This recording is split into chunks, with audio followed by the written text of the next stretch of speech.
Je suis Ilogi Haber et je suis présidente du collectif Stop à la mendicité des enfants.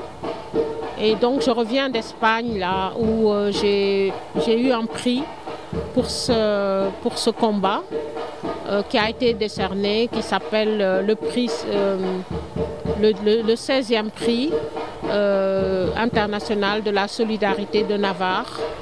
Et je viens d'arriver cette nuit, je suis très heureuse. On est là pour présenter pour présenter ce prix au public et au collectif et pour dédier ce prix aux enfants de la rue qui sont toujours dans la rue malheureusement, et aussi pour présenter une pièce de théâtre qui sensibilise sur la mendicité des enfants, qui sensibilise un jeune public. Et les parents peuvent aussi en profiter. C'est l'association Diaramart avec une membre éminente de Stop Mendicité qui s'appelle Patricia Gomis. Le prix, qu'est-ce qu'il représente dans votre combat? Alors le prix, il représente juste une sorte de respiration, de reconnaissance et aussi de dire bon ben voilà, le boulot n'est pas fini là, il faut y aller encore. Donc c'est ça surtout que ça représente. Là, c'est une grosse responsabilité puisque maintenant, il faut vraiment qu'on les sorte de la rue. On ne peut pas maintenant rester comme ça à subir. Il faut que ces enfants sortent de la rue, il le faut. Dans ce sens, vous avez souligné tout à l'heure, vous avez parlé d'illusion en ce qui concerne le retrait des enfants. Oui, on a eu une grosse désillusion. En 2016, on était super contents. Et maintenant, on est vraiment désabusé, désillusionné. Et on se dit qu'on doit recommencer le travail à zéro. Alors qu'on avait fait un énorme travail depuis 2014. Et on pensait que ce travail avait été couronné de succès avec ce retrait. Eh bien non, il faut qu'on retourne vraiment faire encore du travail, quoi.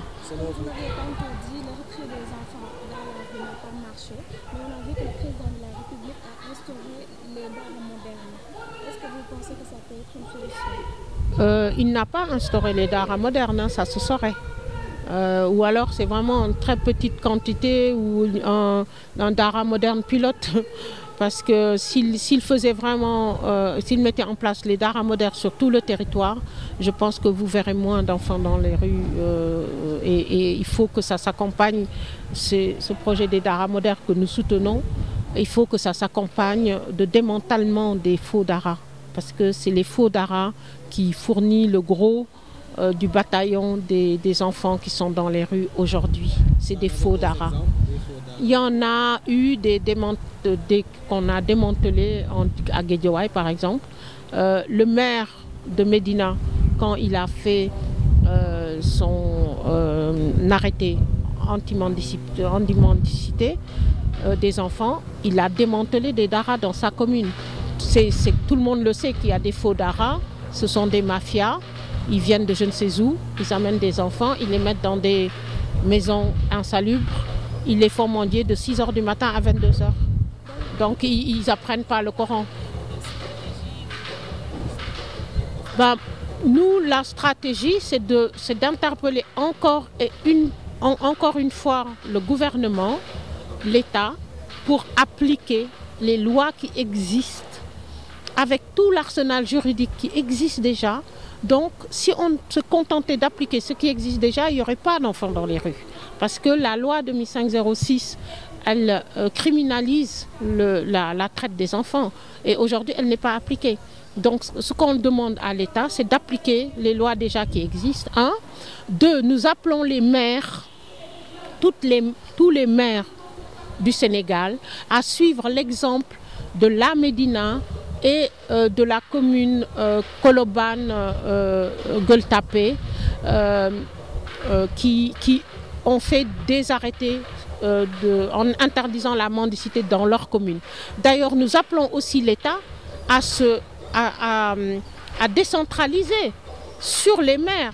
Si l'État leur demande de faire des arrêtés anti-mendicité et de contrôler la mendicité sur chaque commune, je pense que les maires le feraient avec beaucoup plus de joie et de force. Donc, nous demandons à Madame la ministre de la protection de l'enfance qui, on pense, est de bonne foi et de bonne volonté, de faire cet appel aux maires, à tous les maires de toutes les communes du Sénégal, qu'ils se chargent eux-mêmes d'un arrêté anti-mendicité des enfants et qu'ils contrôlent eux-mêmes que cet arrêté soit respecté sur leur commune, parce que l'État ne peut pas être partout, je suis d'accord.